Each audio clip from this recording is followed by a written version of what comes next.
Silencio, Exito poros nados baxos, com targash buscando a jugular de tuyad com aclas praces afiadas e brancas que lhidiram o nome. Tuyad, com todas as suas faculdades concentradas na defesa, mantive as mandibulas sorridentes longe de sua carne, repentinamente girando rapidamente, libertou-se dos dedos poderosos de seu penente e buscou-se arranca na fuga. Mas, como jogador de futebol, targash lanco se pelo ar, seus longos bracos peludos envolveram as pernas do tuyad fuga, derrubando o passadamente no chão, e, instante depois, o poderoso agressor estava nas costas de seu penente e a jugular de tuyad estava imersa de seu inimigo, mas as grandes mandibulas de targash não se fecharam. Cagoda, ele indago. Cagoda, rasno tuyad, e instantaneamente targash ergueu-se do corpo do outro turo. Com a agilidade de macaco, o vencedor salto de volta para os galhos da árvore. Removem as algemas dos pulsos do gilac, ordeno, e, ao mesmo tempo, lanco alhar feraz ao reader, para ver se havia outro com a mental rebelde quanto tuyad, mas ninguém falou e ninguém se pus quando dos saguths que havia arrastado Tarzan para a árvore desfez as amarras que prendiam seus pulsos. Sel tentar fugir de nos, diz targash, medo. Quando suas amarras foram removidas, Tarzan esperava que os saguths lhe retirassem a força.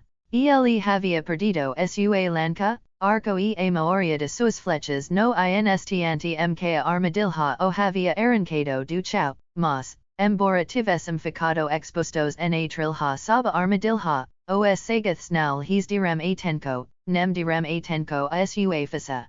Ele tinha certeza de que eles deviam ter visto aquilo e não conseguia entender a falta de preocupação deles relação a isso, a menos que ignorassem seu proposito ou tivessem tal desprezo que não considerassem que vales o esforço desarmá-lo. Atualmente, tuyad volta furtivamente para a árvore, mas permaneceu isolado e taciturno, distante do estima. Debilmente, a distância, Tarzan ouviu algo se aproximando.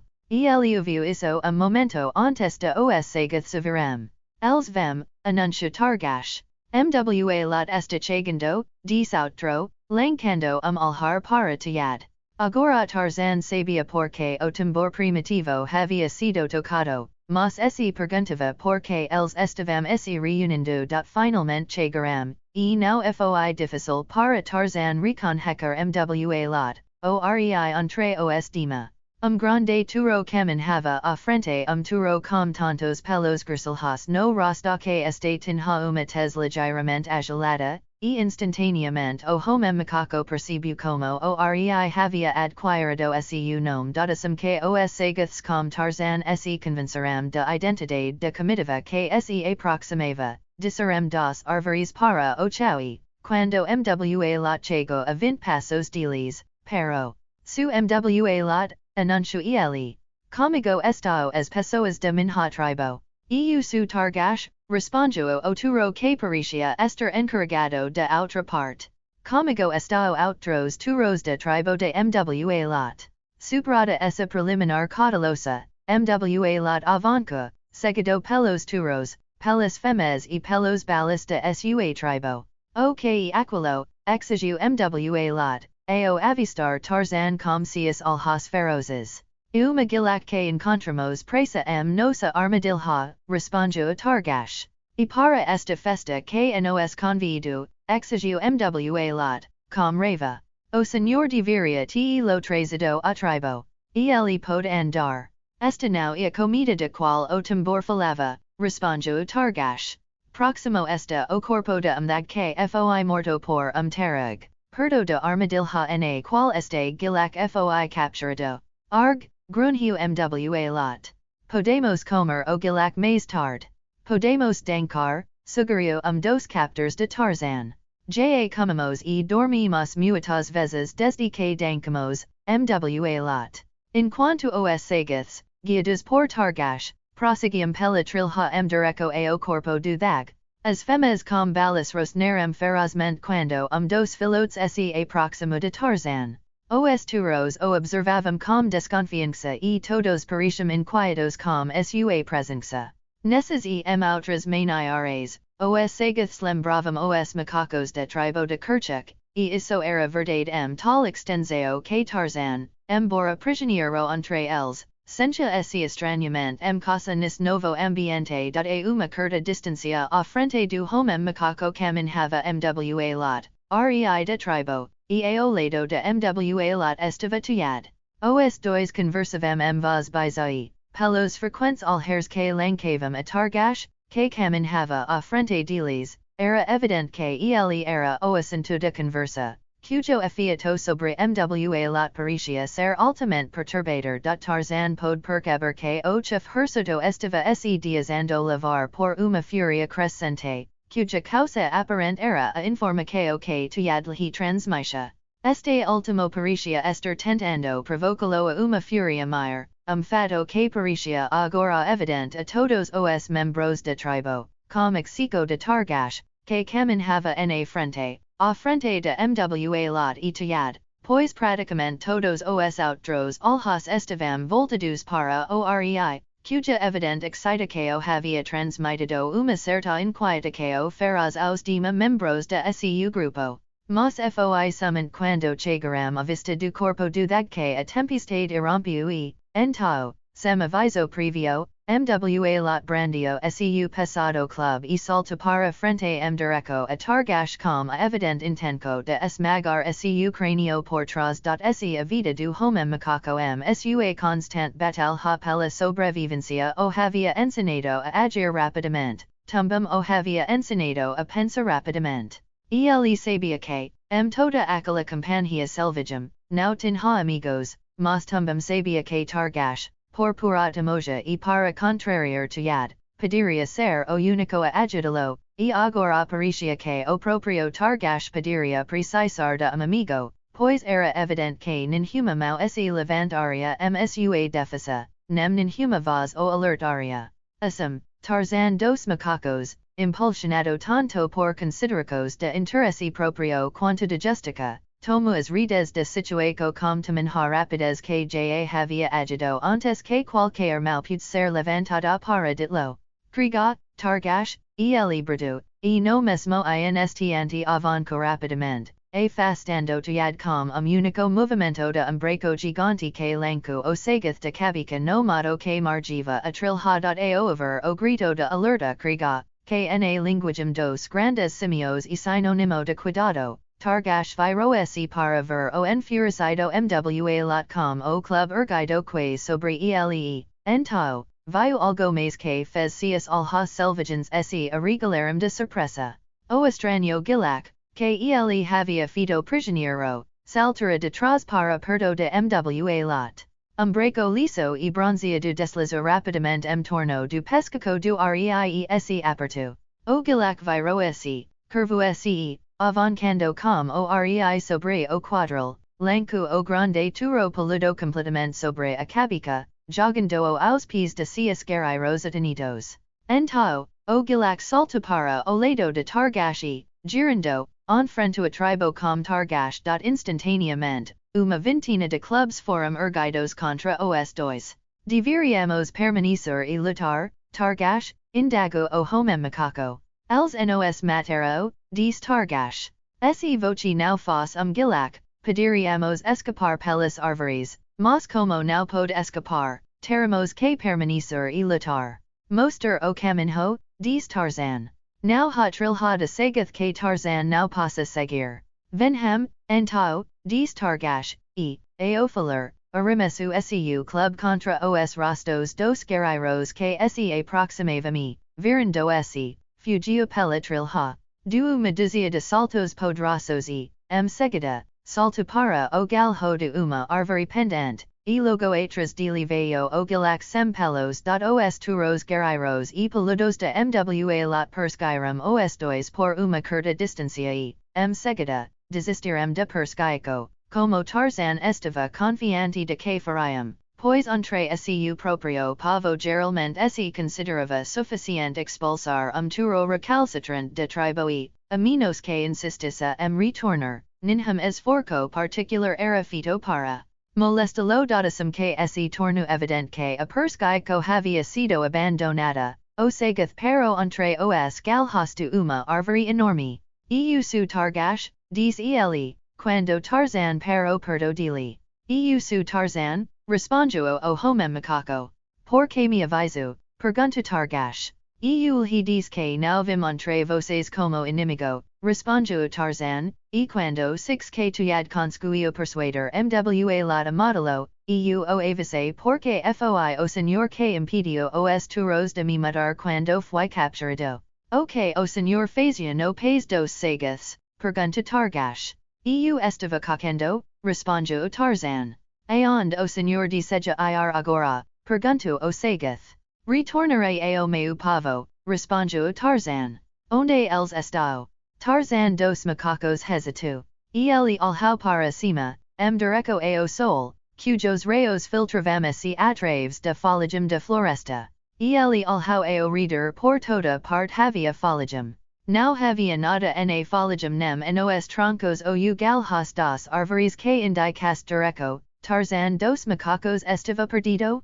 Jason Gridley, observando de cima dos galhos da árvore onde havia encontrado refugio, sentia se preso por uma certa e horrível fascinação enquanto observava o banquete dos grandes felinos da cena que acabara de testemunhar esse espetáculo estupendo de selvageria sugeria he algo do que a vida na crosta externative ter sido na aurora da humanidade da sugestão he ocorrido de que talvez a cena que testemunhara pudes ilustrar uma importante causada extinco de todos esses anime na crosta. Externidade aco dos grandes tigres dente de saber de pelucidar reunir as outras feras de floresta e conduzilas a esta clareira para o abate evidencio desenvolvimento de inteligencia muito além do alcance de pelos carnívoros do mundo exterior da atualidade, sendo desconhecida tal aco concertada por grande número para o bem comum. Gridley observou a vasta quantidade de anime que haviam sido habitados, a maioria inutilmente, pois havia mais carne ali do que os tigres sobrevivente.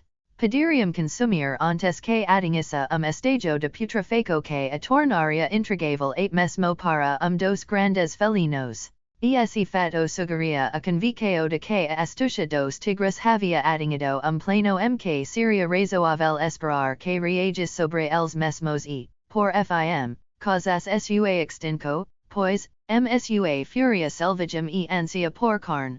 Haviam massacrado indiscriminadamente machos e fêmeas, jovens e velhos. Essa matança continua sem controle por eras, as praças naturais dos tigres se extinguiriam e, então, impelidos pela fome, eles se voltariam uns contra os outros. Da última etapa de ascensão dos grandes felinos sobre a crosta externative ter sido breve e terrível, e assim acabaria por se mostrar aqui pelucidar.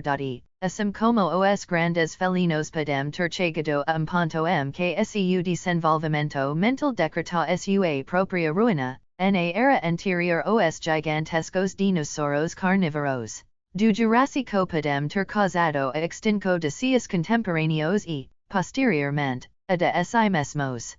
Jason Gridley tumbam não acho difícil aplicar a mesma linha de raciocinio avaliaco do homem na crosta externa e a sua possível extinco futuro não muito distante. Na verdade, ele recordava com bastante precisão que estatísticos haviam demonstrado que, 200 anos ou menos, a raca humanitária aumentado tanto e os recursos naturais do mundo exterior teriam se esgotado a tal ponto que a última geração deveria, ou morrer de fome, ou recorrer ao canibalismo para prolongar sua existência odiosa por curto período adicional. Talvez, pensa Gridley, no laboratório de natureza, cada tipo que alguma época domina todos os outros representas uma experiência na eterna busca pela perfeição.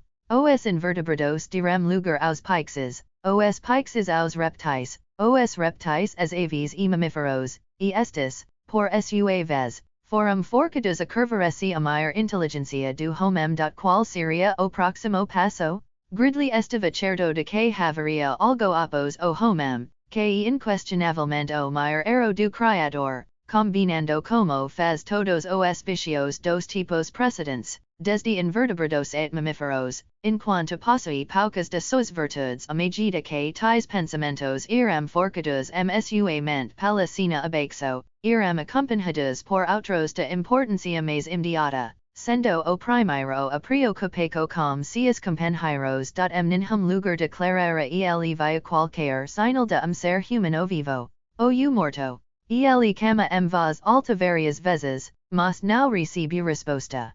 Embora tenha percebido que era possível que, acima do rugido e do rosnado das feras se alimentando, sua voz não pudes alcançar grande distância. Ele começou a nutrir esperanças de que seus companheiros tivessem escapado, mas ainda estava muito preocupado com o destino de Von Horst. O segundo ponto de consideração foi o de sua própria fuga e retorno ao O220. Ele tinha em mente que, ao cair de noite, as feras poderiam se retirar inconscientemente, olhou para o sol para verificar a hora, quando percebeu que nunca haveria noite, que para sempre, por toda a eternidade, seria meio-dia ali. E então ele começou a se perguntar há quanto tempo estava longe do navio, mas, ao olhar para o relógio, percebeu que isso não significava nada. O ponteiro das horas poderia ter completado círculo inteiro desde a última vez que ele o observara, pois, na excitação de tudo o que ocorrera desde que dias eram o O220, como poderia a mente humana, sem auxilio, calcular o tempo, mas ele sabia que, eventualmente, as feras precisariam se satisfazer e partir. Após eles, contudo, viriam os hyanodont e os chaque com seus primos ferozes, os cães selvagens. Enquanto observava esses anime, sentado a uma distância respeitosa dos tigres ou esgueirando se famintos ao fundo, ele percebeu que eles poderiam facilmente se mostrar obstáculo a sua fuga tanto quanto os próprios tigres dentados saber. Os hyanodont, em particular, irão especialmente desanimadores de contemplar. Seus corpos irão tão grandes quanto os de mastiff adulto. Eles caminhavam sobre pernas curtas e poderosas, e suas mandíbulas largas irão massicas e fortes. Pelos escuros e hirsudos cobriam suas costas e flancos, tornando-se brancos no peito e no ventre. A fome voraz assalta Jason Gridley, juntamente com desejo irresistível de dormir, convencendo-o de que devia estar muitas horas longe do O220, e, no entanto, as bestas sob ele continuavam a se alimentar. Dag morto jazia ao pé da árvore na qual o americano mantinha sua vigília solitária. O momento, não havia sido consumido, e o tigre mais próximo estava a 50 jardas de distância. Gridley estava faminto, tão faminto que cobicava o dag. Ele olhou ao redor, medindo a distância da árvore ao tigre mais próximo e tentando calcular o tempo que levaria para escalar de volta a Sayaranca, caso descesse ao chão. Ele havia visto os tigres eco e sabia com que velocidade eles podiam cobrir terreno, e que deles podia saltar quase tão alto quanto o galho que ele estava sentado. No geral, a chance de sucesso parecia pequena para o plano que ele tinha em mente, caso o tigre mais próximo se opusesse a ele. Mas, por maior que fosse o perigo, a fome venceu. Gridley sacou sua faca de caca e descerra suavemente ao chão, mantendo olhar atento sobre o tigre mais próximo. Rapidamente, ele corta várias tiras longas de carne de parte traseira do dag do tarag, alimentando-se a 50 jardas de distância, ergueu o olhar. Jason fechou outra tira, recolocou sua faca na banha e subiu rapidamente de volta para local seguro. O tarag abaixo a cabeça sobre sua presa e fecou os olhos. O americano reuniu gravidos mortos e pequenos galhos que ainda se prendiam a árvore viva e, com eles, construiu uma pequena fogueira uma grande bifurcação. Ali, ele preparou parte da carne do dag, as bordas estavam carbonizadas, o interior cru. Mas Jason Gridley poderia jurar que nunca antes sua vida havia provado uma comida tão deliciosa. Não sabia por quanto tempo suas atividades culinárias o haviam empregado, mas, ao olhar novamente para a clareira, via que a maioria dos tigres havia abandonado suas presas e se dirigia vigorosamente para a floresta, seus ventres distendidos proclamando o queo bem haviam se fartado. E, como a retirada dos tigres, os hyanodont, os cães selvagens e os que se aproximaram para o banquete. Os hyanodont mantiveram os outros afastados, e gridley previu outra longa espera pela frente, e não se engano. E, quando os hyanodont se fartaram e partiram, os cães selvagens vieram e mantiveram os que afastados. Enquanto isso, Gridley havia construído uma plataforma rústica entre os galhos da árvore, onde dormirá, acordando revigorado, mas atormentado por uma sede quase insuportável. Os cães selvagens estavam partindo, e Gridley decidiu não esperar mais. Já o odor de carne decomposição o alertava sobre o que estava por vir, e havia também o medo de que os tigres retornassem as suas presas. Descendo da árvore, e ele contornou a clareira, mantendo-se próximo à floresta e procurando a trilha pela qual seu grupo havia entrado na clareira. Os cães selvagens, afastando-se furtivamente, voltaram-se para resnar para ele, mostrando presas ameaçadoras. Mas, sabendo o queo bem seus ventres estavam preenchidos, ele nutria pouco medo deles, enquanto que, relação aos que, abrigava aquele desprezo comum a todas as criaturas. Gridley ficou consternado ao notar que muitas trilhas entravam na clareira, tampouco conseguiu reconhecer qualquer marca distintiva que pude sugerir aquela pela qual havia chegado. Quais que arrastros que seu grupo político tivesse diazado foram completamente apagados pelas patas dos carnívoros. Ele tenta reconstruir sua passagem pela clareira a árvore na qual havia encontrado sua e, por meio disso, encontrou uma trilha a seguir, embora não tivesse certeza de que era a trilha correta. O sol do meio-dia, ofuscante, que brilhava sobre ele parecia zombar da sua impotência. Enquanto prosseguia sozinho pela trilha solitária, percebendo que a qualquer instante poderia se deparar com alguma fera terrível de passado remoto, Jason Gridley se perguntava como os ancestrais semis do homem haviam sobrevivido para transmitir quaisquer de suas características, por mais desagradáveis que fossem, a uma posteridade. Ele duvidava muito que pudes viver para alcançar o 820. A ideia de que ele pudes viver para encontrar uma companheira e constituir família era absurda. Embora o aspecto geral da floresta pela qual ele passava parecesse familiar, percebeu que isso poderia ser verdade independentemente da trilha que estivesse. Agora, reprovava-se por não ter marcado as árvores ao longo do caminho.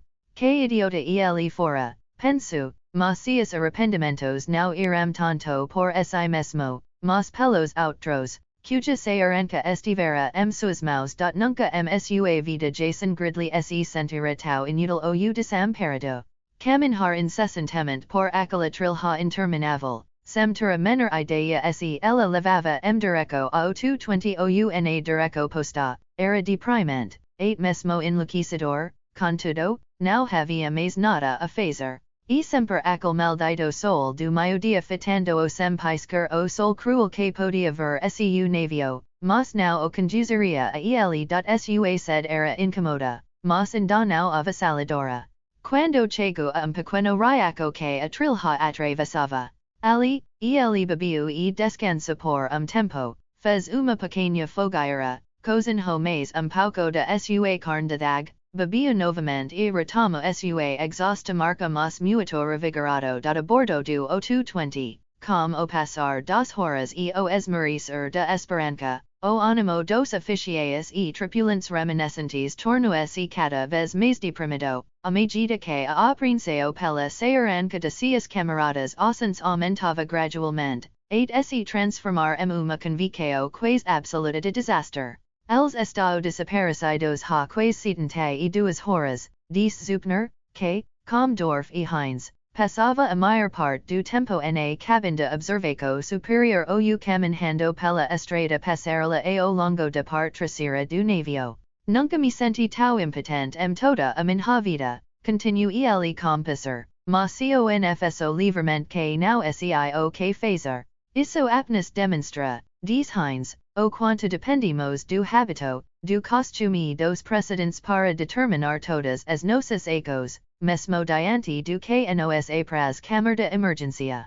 Aqui, não ha costume, habito ou precedente para nos guiar. So podemos contar com nossos proprios recursos, diz Dorf, e humilhante perceber que não temos recursos.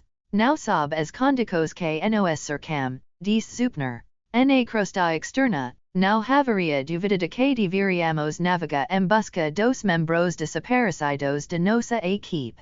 Poderíamos fazer excursos rápidos, retornando a nossa base com frequência, mas aqui em Pelucidar, se perdermos de vista nossa base, não há de nos que acredite que poderia retornar a nave esta mesma encorajam. Essa é uma chance que não podemos correr, pois a única esperança que esses homens têm e que a nave esteja aqui quando retornaram. 150 pés abaixo deles, Robert Jones inclinou-se para fora da porta de cozinha, esforço para ver o sol do meio-dia brilhando sobre o navio. Seu rosto simples e bondoso exibia uma expressão perplexa, não I sentada admiraco, e, ao recuar para a cozinha, ele retirou pé de coelho do bolso de calca.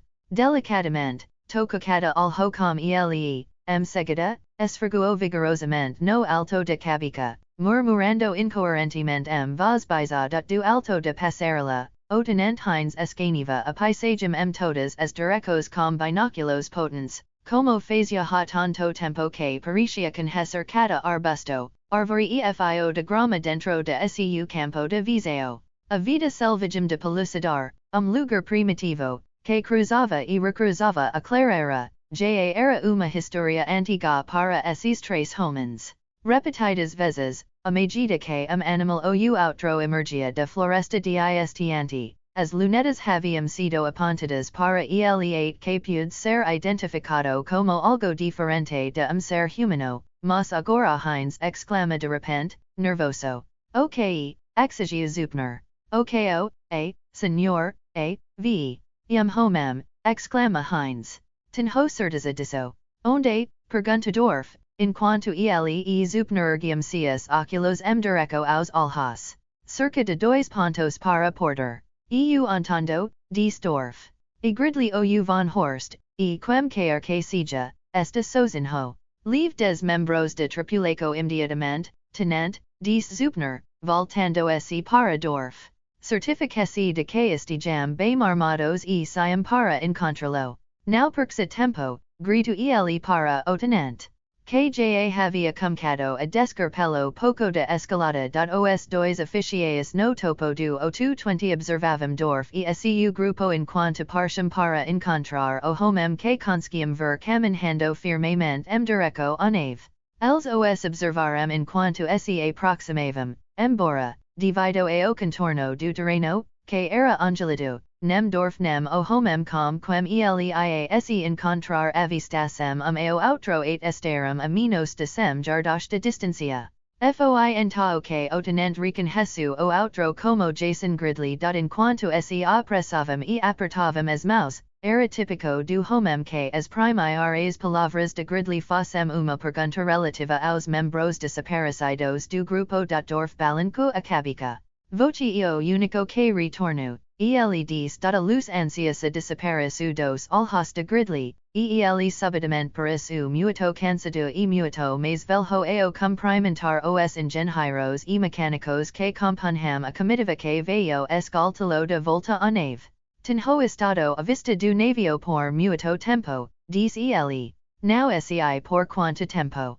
Quebrei meu relógio na floresta, tentando fazer tigre subir uma árvore. Depois, outro me encurralou na beira de clareira, à vista do navio.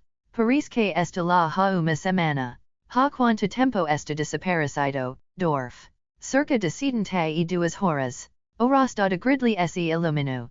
Então, não há razão para perder a esperança pelos dima, diz ele. Sinceramente, pensei que estivesse ausente há uma semana. Dormi diversas vezes, nunca consegui determinar por quanto tempo, entao passii por longos periodos sem dormir, pois ficava muito cansado e excessivamente faminto e sedento. Durante a marca de volta ao navio, Jason insistiu em mover relato detalhado de tudo o que havia acontecido desde sua partida, mas foi summoned após esse juntaram a Zupner e Hines que ele narrou as aventuras que haviam acometido a ele e a seus companheiros durante sua malfadada expedição. A primeira coisa que desejou, disse-lhes após ser recebido por Zupner e Hines, bano, e então, esse puderam pedir a Bob que prepare par de vacas, dare os detalhes da expedição enquanto as como. Par de punhadas de bos primigenius e algumas frutas silvestres apenas agucaram meio apetite. Meia hora depois, revigorado por bano, uma barba fita e roupas limpas, ele se junto a eles na sala de refeições. Enquanto os três homens se acomodavam, Robert Jones entrou de cozinha, seu rosto negro adornado por sorrisos. Está muito contente los, Sister Jason, disse Robert. Eu sabia que algo ia acontecer, embora eu sabia que teríamos boa sorte. Bem, fico feliz estar de volta, Bob, disse Gridley, e não conheço ninguém que me dias mais feliz ver do que você, pois senti muita falta de sua culinária. Mas o que o fez pensa que teremos boa sorte? Tive uma breve conversa com o P de Coelho. Aquele velho nunca me falha. Certamente teremos azar seu o perder. Tenho visto muitos coelhos por perto, Bob, disse Zupner. Podemos providenciar uma grande quantidade deles pouco tempo. Sim, Senhor Capitão, mas não é possível obtê-los na escuridão da lua, onde não há escuridão nem lua, e, de outra forma, eles carecem de eficiência. E bom, então, que o tenhamos trazido conosco, disse Jason, e muito bom para pelucidar, pois ela nunca teve P de coelho realmente eficaz antes toda a sua existência. Mas posso ver que você vai precisar muito de P de coelho cerca de minuto, Bob. Como vai, senhor? Indaga Robert. Acertos me dizem que algo vai acontecer com você se não houver comida nesta mesa breve, riu Gridley. Sim, senhor, já estou indo, exclama o negro, enquanto se apressava para a cozinha. Enquanto Gridley comia, ele repassava as aventuras das últimas 72 horas com minúcia, e os três homens procuravam chegar a alguma conjectura definitiva sobre a distância que ele havia percorrido desde o navio e a direção. Acredita que poderia conduzir outra expedição a Clara onde se separou de Von Horst e dos Waziri, pergunta Zupner. Sim, e claro que eu poderia, respondeu Gridley, porque a partir do momento que entramos na floresta, marcamos as árvores e chegarmos a trilha, que seguimos para a esquerda. Na verdade, eu não seria necessário de forma alguma se decidirmos enviar tal grupo, não o acompanharei. Os dema oficiais o alharam com surpresa por momento, houve silêncio constrangedor. Tenho que considero plano melhor, continuou Gridley. Restam 27 de nos. Caso de necessidade absoluta, dos homens podem operar a nave. Isso dizer quins para formar uma nova equipe de busca. Excluindo-me, teriam 14, e após ouvirem meu plano, caso decidam enviar tal equipe, sugiro que o tenente Dorfa comand, dizendo o senhor, Capitão Zupner, e Hines para navegar a nave, caso ninhum de nos retorne, que o senhor finalmente decida partir nossa busca. Mas eu pensei que o senhor não iria, disse Zupner. Não acompanharei a equipe de busca. Irei sozinho na aeronave de reconhecimento, e meu conselho é que não envie nenhuma equipe de busca por pelo menos 24 horas após minha partida, pois nesse período terei localizado os desaparecidos ou fracassado completamente. Zupner balancou a cabeça, duvidoso. Hines, Dorf e eu discutimos a viabilidade de utilizar o avião de reconhecimento, disse ele. Hines estava muito ansioso para fazer a tentativa, embora soubesse melhor do que qualquer de nos que, uma vez que piloto perdesse de vista o 220, ele poderia nunca mais localizá-lo, pois e preciso lembrar que não sabemos nada sobre os marcos do país na direção que nossa busca deve ser conduzida. Leve tudo isso consideração, respondo gridley, e percebo que, na melhor das hipóteses, e apenas uma esperança va. Permita-me assumir essa responsabilidade, diz Hines. Tenho mais experiência de vu do que qualquer de vocês, como possível exico do capitão Zupner, e fora de questa o que arriscamos perdê-lo. Qualquer de vocês três provavelmente está mais apto a empreender tal vu do que eu, respondo gridley, mas isso não me isenta de responsabilidade. Sou mais responsável do que qualquer outro membro desta expedição por estarmos onde estamos e, portanto, minha responsabilidade pela segurança dos membros desaparecidos da expedição e maior do que a de qualquer de vocês. Dadas as circunstâncias, então, não poderia permitir que mais ninguém empreendesse este vu. Creio que todos compreenderão e apreciarão meus sentimentos e que me farão o favor de não mais apresentar objetos. Foram-se vários matutos antes que alguém falasse, parecendo os quatro imersos na tarfa de beber-se cafés e fumar-se cigarros. Foi Zupner quem quebrou o silêncio. Antes de empreender esta tarfa, disse ele, o senhor deveria dormir bastante. Enquanto isso, providenciaremos a retirada de aeronave e uma revisão completa.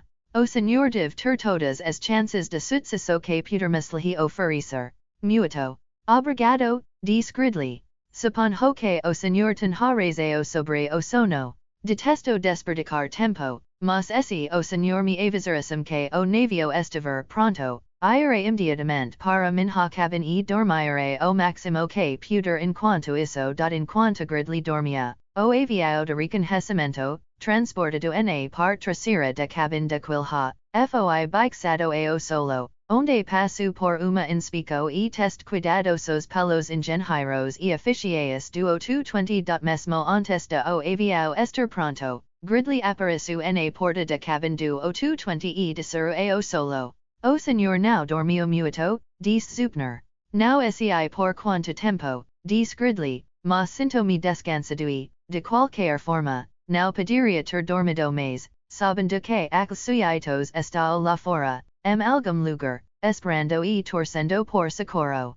Qual rota o senhor espera seguir? Pergunta Zupner, e como o senhor planeja garantir uma razoável probabilidade de retorno?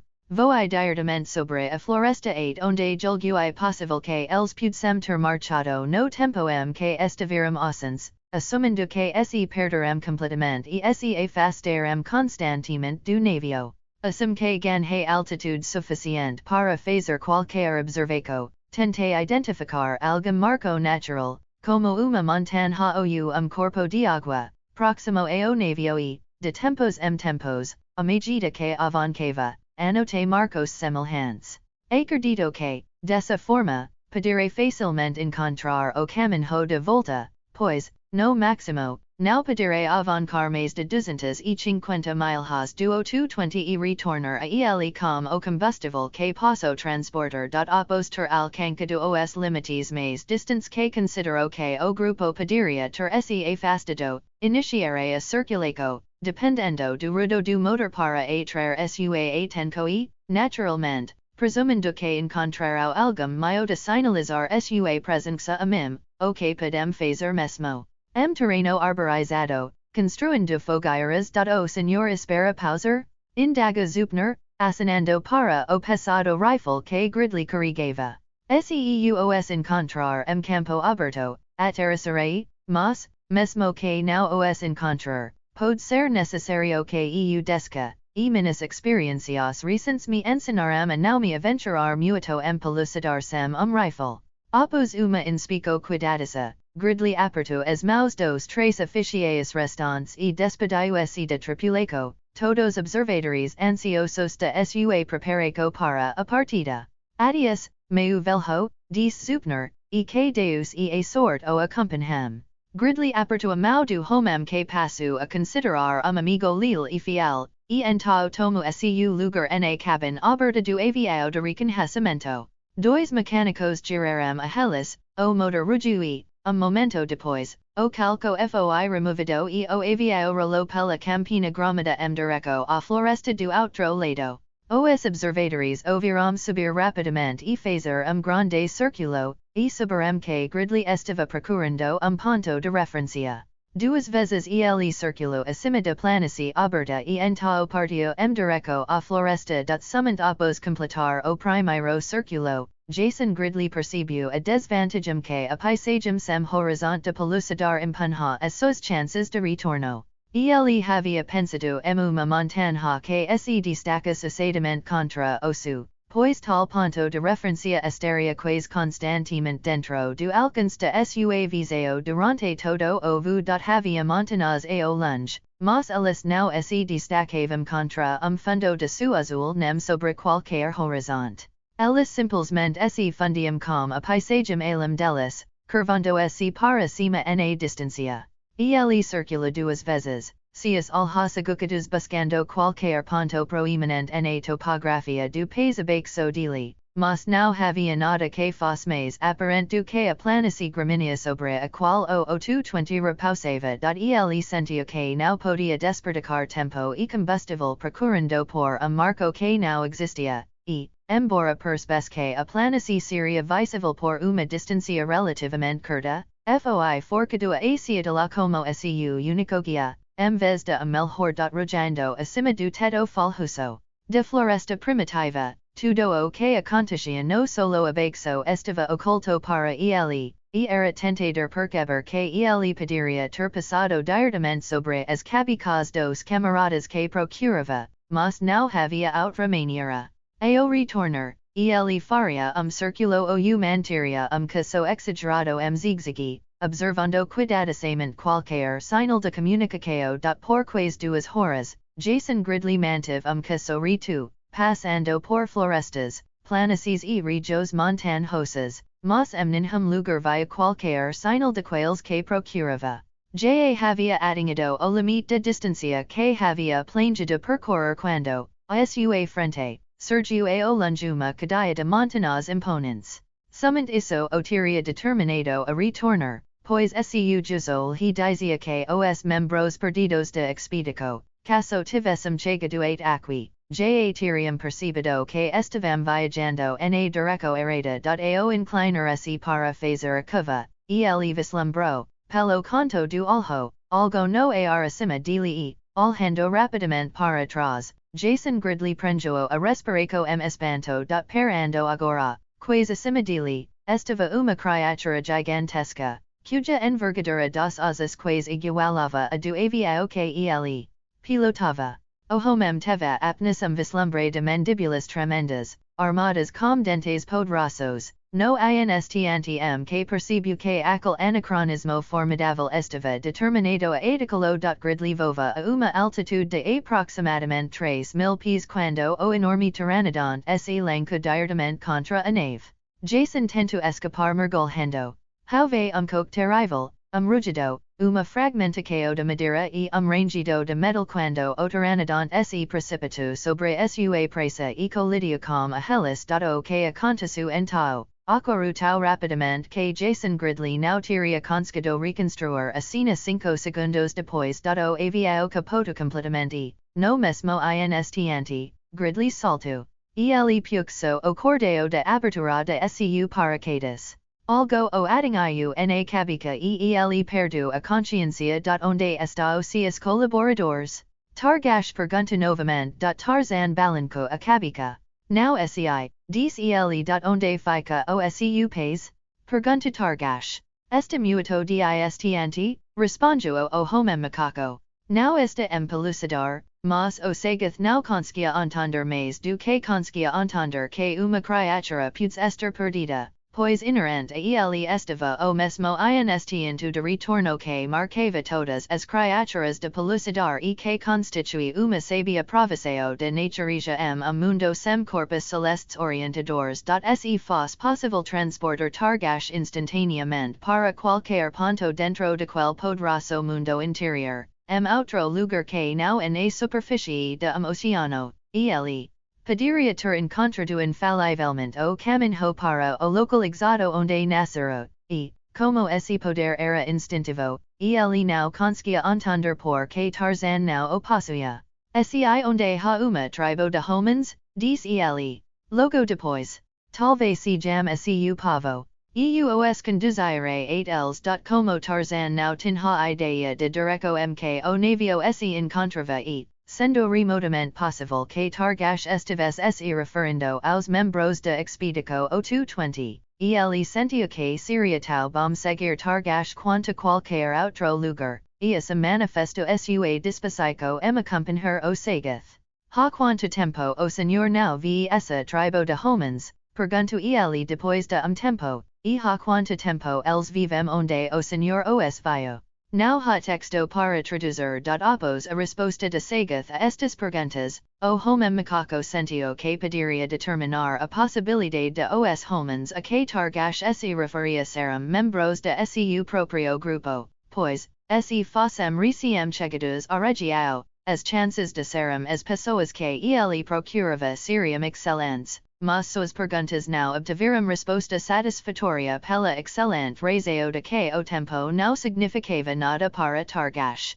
E assim, os dois partiram uma busca tranquila pela tribo de homens que Targash conhecia. Foi tranquila porque, para Targash, o tempo não existia, nem jamais havia sido fator muito importante na existência do homem macaco. Exito momentos ocasionais de emergência. Eles eram uma dupla estranhamente heterogênea, ser que acabava de cruzar o limiar da humanidade, o outro lord inglês por direito próprio, que, ao mesmo tempo, era, muitos aspectos, tão primitivo quanto o touro selvagem e peludo cuja companhia o acaso lhe havia proporcionado a princípio. Targash fora inclinado a olhar com desprezo para esta criatura da outra raça, que considerava muito inferior a sua forca, agilidade, coragem e conhecimento da floresta, mas logo passou a ter grande respeto pelo homem macaco, e porque podia respeitar sua proeza, a ele se afeico lacos de lildade que iram tão próximos de amizade quanto a natureza selvagem de sua mente primitiva permitia. Cacavam juntos e ludavam juntos. Balancavam se pelas árvores quando os grandes felinos cacavam no chão, ou seguiam trilhas de caca com iras de idade sob as árvores envelhecidas de pelucidar ou através de suas ondulantes praderias gramíneas, salpicadas de flores. Viviam bem, fartos de terra, pois ambos eram cacataris poderosos. Tarzan fabricou novo arco e flechas, além de uma lança resistente. A princípio, os Sagith se recusaram a sequer notar esses obstos, mas, quando viram a facilidade e rapidez com que eles tricham caca para a despensa, demonstraram grande interesse. Tarzan, então, ensinou-lhes como usar as armas e, posteriormente, como fabricá-las. O país por onde viajaram era bem irrigado e abundante caca. Era parcialmente arborizado, com grandes extensos de terra aberta, onde imensas manadas de herbívoros pastavam sob o eterno sol do meio-dia, e, por causa dessas grandes manadas, as feras predadoras eram numerosas e que feras. Tarzan havia pensado que não existia mundo como o seu e selva como a sua, mas quanto mais se aprofundava nas maravilhas de pelucidar, mais se apaixonava por este mundo selvagem e primitivo, repleto de vida selvagem que mais amava. O fato de haver poucos homens era a principal recomendação de pelucidar. Se não houvesse ninguém, o homem macaco poderia ter considerado esta a terra de perfia que o suprema. Pois quem está mais familiarizado com a crueldade e a falta de consideração do homem do que as feras selvagens da selva, a amizade que se desenvolvera entre Tarzan e o Sagith e que se baseava principalmente no respeto que cada sentia pela proeza do outro aumentou a medida que cada parecia perceber outras qualidades e características pessoas admiráveis seu companheiro, sendo a menor delas uma taciturnidade comum. Falavam apenas quando a conversa parecia necessária, e isso, na realidade, era raro. Se o homem falasse apenas quando tivesse algo que valesse a pena dizer e o dissesse o mais rápido possível, 98% da raça humana poderia muito bem ser muda. estabelecendo asum uma harmonia celestial de testa agurgantada a companhia de Targash, aliada ao romance de paisagens, sons e odores estranhos neste novo mundo, agia sobre o homem macaco como forte narcótico, preenchendo da euforia e embotando seu senso de responsabilidade, de modo que a necessidade de encontrar seu povo se reduziu a uma questão de menor importância. Se sabes que alguns deles estavam apuros, sua atitude teria mudado imediatamente, mas ele não sabia disso. Pelo contrário, ele só tinha consciência de que eles tinham todas as condições para garantir sua segurança e seu retorno final ao mundo exterior e que sua ausência não os prejudicaria nada. No entanto, quando ele refletia sobre o assunto, sabia que devia retornar a eles, que devia encontrá-los e que, mais cedo ou mais tarde, devia voltar com eles ao mundo de onde vieram. Mas todas essas considerações estavam muito distantes de seus pensamentos enquanto ele e Targash atravessavam uma planície ondulada e salpicada de árvores em busca de tribo de homens a qual o Sagoth o guiava. Comparação com outras planícies que haviam atravessado, esta parecia estranhamente deserta. Mas a razão para isso era evidente na grama aparada, que sugeria que grandes rebanos a haviam postado antes de seguir para novos pastos. A ausência de vida e movimento era ligeiramente deprimente e Tarzan sentiu-se arrependido com a ausência mesmo dos perigos de terra fervilhante por onde acabavam de passar. Eles estavam bem no centro da planície e podiam ver o verde sólido de uma grande floresta curvando-se para cima, na distância nebulosa, quando a tenco de ambos foi atraída por estranho ruido zumbidor que os fez parar repentinamente. Simultaneamente, ambos se viraram e olharam para trás e para cima, para o sul de onde o som parecia vir. Bem acima e apenas emergindo de nível de distância, havia pequeno ponto. Rápido! Thipdar! Exclama Targash. E, fazendo sinal para que Tarzan o seguisse, correu rapidamente para se esconder sob uma grande árvore. O que Thipdar? Pergunta Tarzan, quando os dois pararam sob a sombra acolhedora. Thipdar, diz o Sagoth, Thipdar, nem ele conseguiu descrever-lo mais completamente, a não ser acrescentando que os Thipdars eram, por vezes, utilizados pelos mahars, tanto para protegê-los quanto para caçar seus alimentos. O Thipdar ser vivo? Exigiu Tarzan. Sim, respondeu Targash. Ele vive e muito forte e muito feroz. Então, isso não Thipdar, diz Tarzan. O que então? Exigiu o Sagoth. Aviao, respondeu Tarzan. O que isso? Indagou o Sagoth. Seria difícil explicar isso ao senhor, respondeu o homem macaco. E algo que os homens do meu mundo constroem e com o qual vão pelo ar, e enquanto falava, ele saiu para a abertura, onde poderia sinalizar ao piloto do avião, que ele tinha certeza ser o mesmo transportado pelo O-220 e que, supunha, estava conduzindo uma busca por ele. Volte, exclama Targash. Voce não pode lutar contra Thipdar. Ele dissera razão e o levera se estiver ao ar livre. Não me fará mal, diz Tarzan. Dos meus amigos está lá dentro. E voce tumbam estar nela, se não retornar sob a árvore, respondeu Targash a medida que o avião se aproximava. Tarzan correu circulos para atrair a atenção do piloto, parando ocasionalmente para acenar com os bracos, mas o avião prosseguiu alta velocidade acima dele, e era evidente que o piloto não o havia visto. Desaparecer de vista na distância, Tarzan dos macacos permaneceu na planície solitária, observando o navio que levava a seu companheiro para longe dele. Avisao do navio despertou Tarzan o senso de sua responsabilidade. Ele percebeu agora que alguém estava arriscando a própria vida para salvá-lo e, com esse pensamento, surgiu a determinação de empregar todos os esforços possíveis para localizar o O-220. A passagem do avião abriu muitas possibilidades para conjecturas.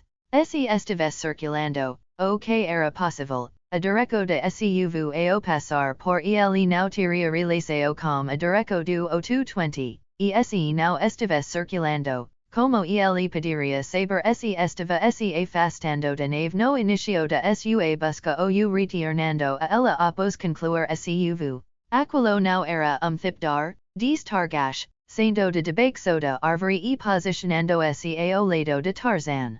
Uma criatura que nunca six antes. Imiri deve ser indames terrivel do que thipdar.